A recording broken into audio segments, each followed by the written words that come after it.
Actually कई दिनों से थोड़ा सा अनईजी फील हो रहा था, तो इसलिए मोक्ष पूछा कि माँ तबीयत ठीक है। मैं बोली हाँ ठीक है। तो फिर मोक्ष बोला कि पहले इतना अच्छा अच्छा खाना बनाती थी, अब क्यों नहीं बनाती हो।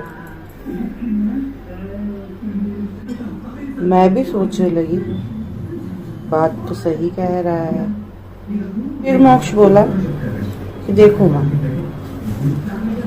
पहले खाए हैं अच्छा अच्छा खाना तुम्हारे हाथ का, तो इसलिए एक्सपेक्ट करता हूँ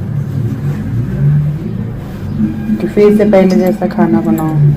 तुम्हारे हाथ का बना हुआ अगर खाते नहीं, इसी तरह का एक्सपेक्टेशन भी नहीं रहता। तुम्हारे हाथ का खाए हैं तो इसलिए एक्सपेक्ट करते हैं कि फिर बना के खिलाओगी। बात तो सही कह रहा था मोक्ष। पता है कि अगले को बनाने ही नहीं आता, तो फिर एक्सपेक्ट क्यों करना। बात तो सही बोला मोक्ष। इतनी सी बात है, बनाते हैं पुरानी रेसिपी। तो ये है हमारा पिज़्ज़ा डो, डबल साइज का हो गया है। अब इसका हवा हम निकाल देंगे, इसका हवा ही निकालना है। एक डो बनाना है इसका, बेलन और चकले पे इसको बेल देना है। जिस प्लेट में आपको बेक करना है उसको थोड़ा सा ऑयल से ग्रीस कर दें, उसको इस तरह से सेट करना है।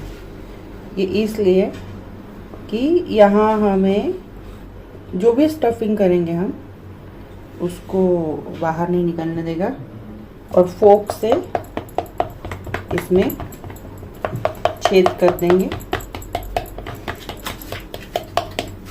बाहर जो है डो वो फूल जाए। अब इसको सेट करने के लिए रख देंगे। सॉस को अच्छे से फैला दें।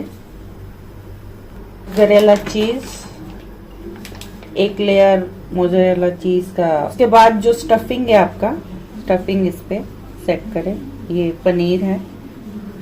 अब इसके ऊपर एक लेयर फिर से हम चीज़ का स्प्रेड करेंगे। जो स्टफिंग है आपका वो अच्छे से होल्ड करे, इसलिए पहला लेयर जो चीज़ का डाला गया है, और ये ऊपर वाला इसको कवर करने के लिए। अब इसको हम बेक करेंगे। करने के लिए मैं गैस का ही यूज़ करती हूँ।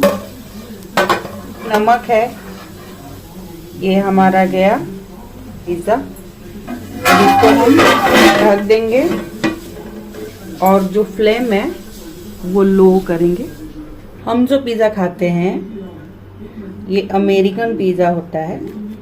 इटालियन पिज़्ज़ा बहुत ही अलग है। अपने रोटी से भी पतला उसका बेस था, चीज़ ठीक ठाक था, और स्टफिंग बैंगन का। सोच सकते हो आप।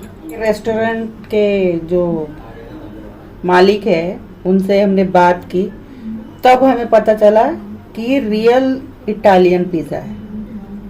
खाने को समझ में ना आए कि इसको रोटी सब्जी की तरह तोड़ के खाएं, पिज़्ज़ा का जो स्लाइस होता है उसको उठा उठा के खाएं। तो इटालियन पिज़्ज़ा और अमेरिकन पिज़्ज़ा में बहुत ही फ़र्क होता है।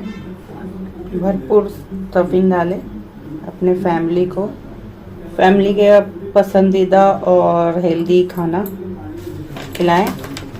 खाना ही एक ऐसा चीज़ है, आपके लाइफ में कुछ भी हो जाए, खाना और सोना, ये दो घटना जब तक आप जीवित हैं तब तक आपको तो दोहराना ही पड़ेगा। 10 मिनट के बाद चेक करें। ऊपर से इस तरह से कलर अगर आ गया है तो पक गया। फिर भी आप एक बार चेक करें, इसे आप बाहर निकाल दें। और अगला और कुछ बनाना है तो उसको फिर से रखें और ढक के पकाएं। इसे तुरंत कट ना करें।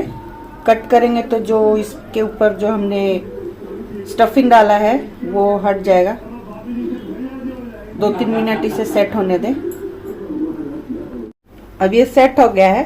अब इसको कट करेंगे।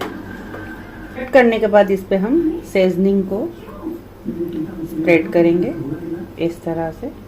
आपकी फैमिली को जो चीज़ें पसंद है बनाएं, खाएं, खुश रहें।